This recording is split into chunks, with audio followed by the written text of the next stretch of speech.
Može? Može. Evo recimo kad predstavi se prvo za Ćao svima, Dejan Sušić, Sarajlija iz Sarajeva, iz BiH. Jedan od driftera u BiH, nema nas puno, ima nas, ja mislim, trojica se ukupno.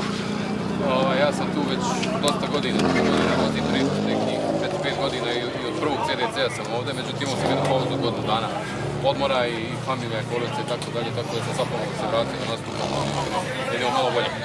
Super, kada si počeo sa driftom? Sa driftom sam počeo 2007. godine, znači ima tome i ahaj. Amaterski, mislim i sad je amaterski, ne živim od ovoga, ali eto ja volim da kažem, ako barem nešto zaradiš malo para od ovoga, barem da voziš. Tako da amaterski se bavim već od 2007. godine, dugo. Dobro, reci zašto drift? Pa ne znam, uvijek sam volio autosportove i tako dalje, non stop auta i tako, samo da je voziti, međutim svi ostali sportovi su jako skupi. Drift je, iako izgleda jako skup sport, drift je jedan od najjeftinijih autosportova. Za brdo treba puno više para, za krug puno više para, da ne govorim sad neke druge vidove, ne znam, Formula i tako, ne možemo ni doći, nema šanse da dođemo do toga.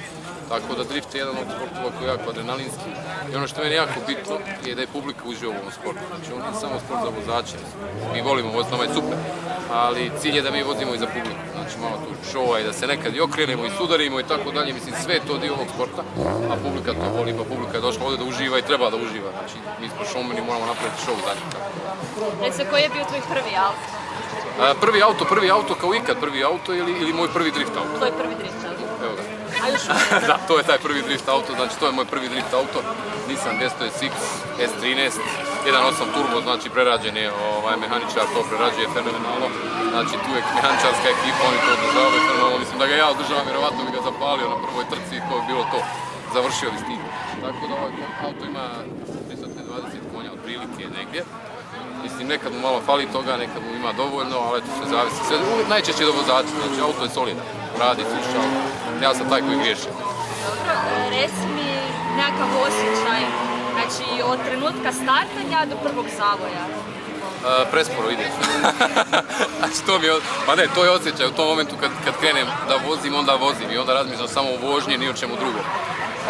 I onda je to, prespor sam, malo sam brži i tako dalje, znači ja gdje moram brdu obrta i kad kvačilo, kad kočnicu, znači to je to, vozač o tome razmišlja.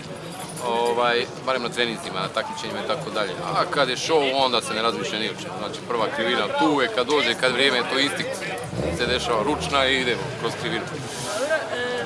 Dobro, planiraš se nastaviti baviti driftom? Da, pa naravno, planiram se nastaviti driftom koliko god to bude vremenski i financijski mogao pokriti. Naravno, mislim, nisam sam, ima tu ekipa ljudi koja mi pomaže, ipak trebalo u auto dovući, svašta nešto, znači tu je za mene jedan tim veliki.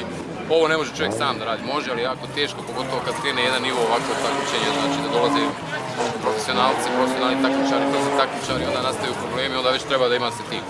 Ja imam za sebe tim mali, ali jak. Dobro, daj mi reci, da li se u Bosni planira uskoro nešto ovako ili? Pa imamo neko plano. Znači, planiramo, nažalost malo nas je u Bosni vozača. Problem sponzorisanja takvog eventa je što svi očekuju da tu bude malo više masalskih vozača, što je sad hrvatskih vozača, BH vozača, što je sasvim normalno. Ali mi ćemo sigurno gledati da napravimo barem neki demo ili nešto sa ekipom iz Hrvatske, znači sa svim ostalim timovima ko bude mogao da dođe do Sarajeva.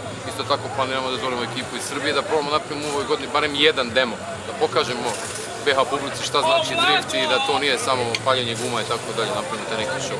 Ali kažem, opet je sve to u planovima, na dugom štapu, jako je teška situacija, znači ne samo u BiH, nego svuda je jako teška situacija, tako da je jako teško bilo šta i planirati, tako kažem, ako se desi, bit će, ako ne. Još bih te za kraj htjela zahvaliti. Hvala tebi, sad imam jedno pitanje za tebe, jesi se vozila ikad u drift auto? 2 puta. Odlično, znači znaš. Da, super.